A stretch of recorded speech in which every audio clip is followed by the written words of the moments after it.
오늘은 어린이날이죠. 오늘 복되고 또 즐거운 또 만남과 또 휴식과 또 회복이 있는 귀한 하루가 되시기를 축복합니다. 잠시 기도하시고 오늘의 말씀을 나누도록 하겠습니다. 전능하신 하나님, 오늘도 귀한 날 주셔서 감사합니다. 오늘 복되고 귀한 날 온 가족 또 우리 성도들 가정마다 기쁘고 감사한 일이 많도록 인도하여 주옵소서. 감사하고 예수 그리스도 이름으로 기도합니다. 아멘. 오늘의 말씀은 이사야 2장 2절 말씀입니다. 말씀 제목은 오직 말씀 하나에 거하자라고 하는 제목으로 말씀을 나누고자 합니다. 이사야 2장 2절입니다. 만일에 여호와의 전에 산이 모든 산 꼭대기에 굳게 설 것이요 모든 작은 산 위에 뛰어나리니 만방이 그리로 모여들 것이라. 하나님께서 우리들에게 가장 염려하고 또 염두에 두시는 것은 우상 숭배입니다. 그러나 사람들은 눈에 보이는 것에 따라서 판단하고 생각하기 때문에 눈에 보이는 것에 따라 살아가기 마련입니다. 그래서 우상은 대부분 인간의 눈에 들어오는 것에 우상이 되는 경우들이 참 많죠. 그래서 하나님은 우상 자체를 만들지도 말라라고 하는 말씀으로 우리에게 경고하셨습니다. 근데 눈에 보이는 것 중에 우리 믿음의 생활 중에 어떤 것이 우상이 될 수 있을까라고 하는 것들을 살펴보면 성전조차도 우리에게 우상이 될 수 있다는 것이 오늘 본문의 말씀입니다. 보여지는 이 건물, 보여지는 이 성전이 제대로 된 성전으로 기능을 감당하지 못할 때 오히려 우상이 되어진다는 것이죠. 잘못 생각하면 성전 자체에 하나님의 영광이 있다라고 착각하고 성전이면 모든 것이 될 것 같은 그런 주술적인 의미가 이 성전에 담길 때 더 이상 성전은 하나님이 임재하는 거룩한 곳이 아니라 인간을 위해서 존재하는 성전이 될 것입니다. 그래서 오늘 본문의 말씀을 통해서 정말로 성전의 의미가 과연 어떤 의미인 것인지, 또 우리가 앞으로 이제 교회 이전을 앞두고 있는데 이전할 이 예배당이 어떤 의미로 우리 성도들에게 가장 좋은 것이 되어져야 될지 함께 고민해 봤으면 좋겠습니다. 오늘 본문에서는 성전은 이런 곳이 되어야 된다고 말씀하시는데 먼저 2절과 3절입니다. 만일에 여호와의 전에 산이 모든 산 꼭대기에 굳게 설 것이요 모든 작은 산 위에 뛰어나리니 만방이 그리로 모여들 것이라. 많은 백성이 가며 이르기를 오라 우리가 여호와의 산에 오르며 야곱의 하나님의 전에 이르자. 그가 그의 길을 우리에게 가르치실 것이라. 우리가 그 길로 행하리라 하리니 이는 율법이 시온에서부터 나올 것이요 여호와의 말씀이 예루살렘으로부터 나올 것임이라.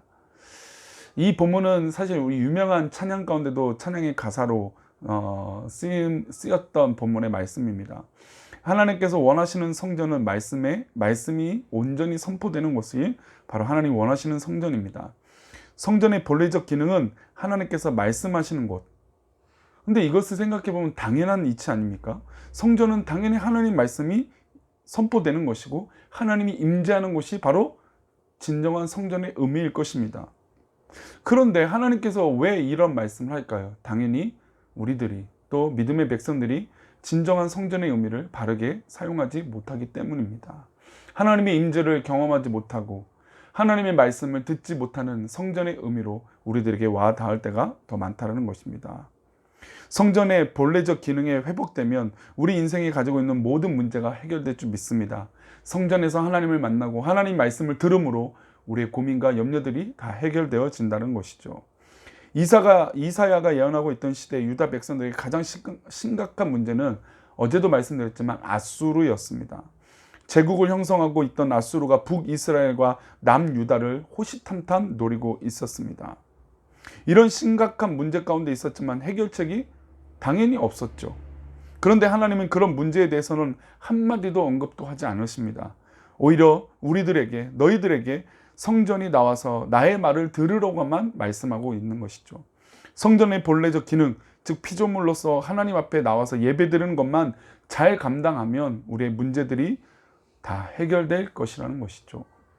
그래서 4절은 이렇게 말합니다. 그가 열방 사이에 판단하시며 많은 백성을 판결하시리니 무리가 그들의 칼을 쳐서 보습을 만들고 그들의 창을 쳐서 낫을 만들 것이며 이 나라와 저 나라가 다시는 칼을 들고 서로 치지 아니하며 다시는 전쟁을 연습하지 아니하리라. 북이스라엘이든 남유다든 이스라엘 민족 가운데 가장 큰 문제는 하나님의 말씀을 경청하지 못하는 것이었고 하나님 말씀과 하나님의 임재를 경험하지 못하는 것에 있었다는 것입니다.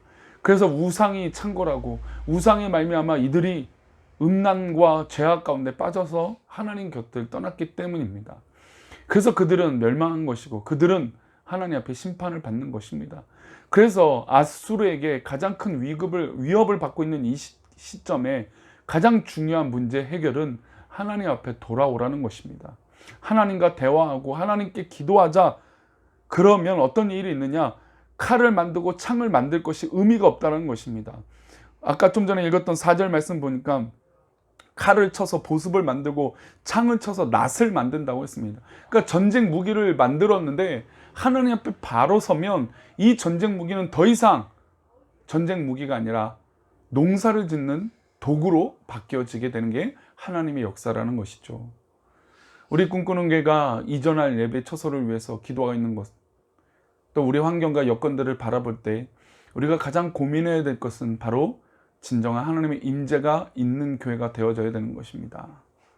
하나님의 임재와 하나님 사랑 속에 온전히 거할 때 하나님 기뻐하시는 일들이 우리 교회 가운데 이루어질 줄 믿습니다. 때로는 우리의 뜻대로 되지 않을지라도 그것이 하나님 뜻이라면 하나님이 우리에게 경고하시고 또 더 잘 되라고 하시는 하나님의 방향성인 줄 믿습니다. 그러니 우리가 지금 더욱더 고민할 것은 하나님, 이 환경 가운데 더욱더 하나님 앞에 있게 해 주옵소서. 우리 꿈꾸는 게 성전이 성전다운 교회, 성전으로서의 의미가 있는 교회, 그런 교회가 되게 달라고 기도해야 될 줄 믿습니다.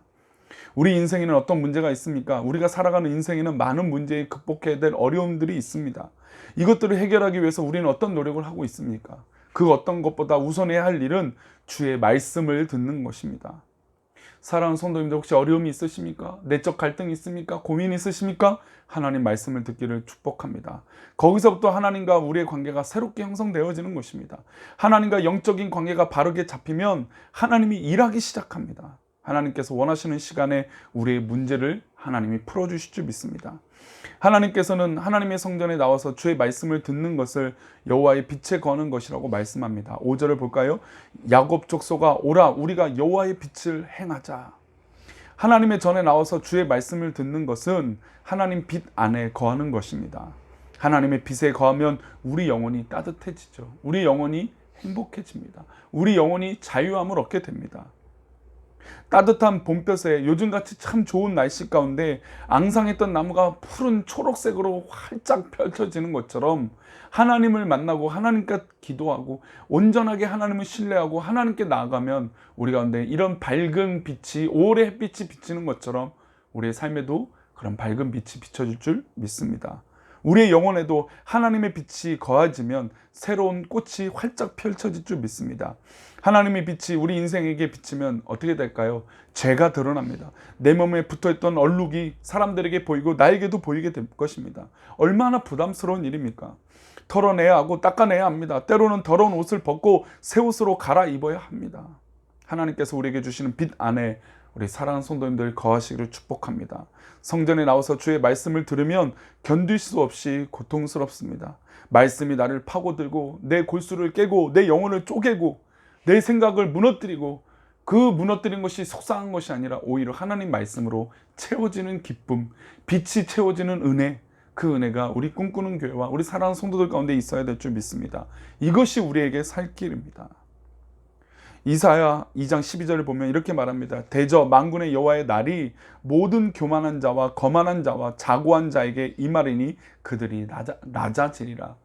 그래요. 하나님 말씀 임하면 우리는 낮아집니다. 겸손해진다는 것이죠. 이것이 진정한 하나님 말씀 안에 거하는 성전이 성전다워지는 것이고 그 성전의 연장선인 우리 성도들의 육체, 성도들의 삶, 성도들의 믿음, 그 성전 가운데 하나님 말씀 임하면 우리는 오히려 겸손해지고 하나님의 빛을 드러나게 될 줄 믿습니다. 그러니 우리 사랑하는 성도님들, 하나님 말씀 안에 거하시기를 축복합니다. 하나님 은혜 안에 거하시기를 축원합니다. 그래서 하나님 기뻐하시는 놀라운 은혜가 우리 사랑하는 성도들 가운데 있어 하나님 기뻐하시는 일로 하나님 영광된 겸손함과 기쁨이, 그래서 말씀에 회복되어지는 놀라운 은혜가 우리 사랑하는 성도들 가운데 있기를 축복하며, 특별히 오늘 어린이날, 또 이번 주에는 어버이날도 있지만 특별히 우리 사랑하는 가정들마다 회복과 은혜와 밝은 빛이 비춰지기를 축원합니다. 기도하겠습니다. 참 좋으신 하나님, 오늘 하루도 살아갑니다. 모처럼 휴일의 연휴와 또 모처럼 휴일에 하나님 오늘 하루를 살아갈 때 기쁨과 특별히 하나님의 빛이 우리 가운데 임할 수 있도록 도와주옵소서. 하나님의 영광이 가득한 우리 사랑하는 성도들 되게 도와주옵소서. 오늘도 우리의 어둠과 우리의 죄들이 다 낱낱이 드러나게 하여 주시고 더욱더 겸손하여 하나님의 영광의 자리에 있을 수 있는 기쁨이 우리 가운데 있게 하여 주옵소서. 하나님 우리 성전 또 우리 교회 우리 모든 성도들을 지켜주시고 인도하여 주실 것을 믿사오며 거룩하신 예수 그리스도 이름으로 기도합니다. 아멘.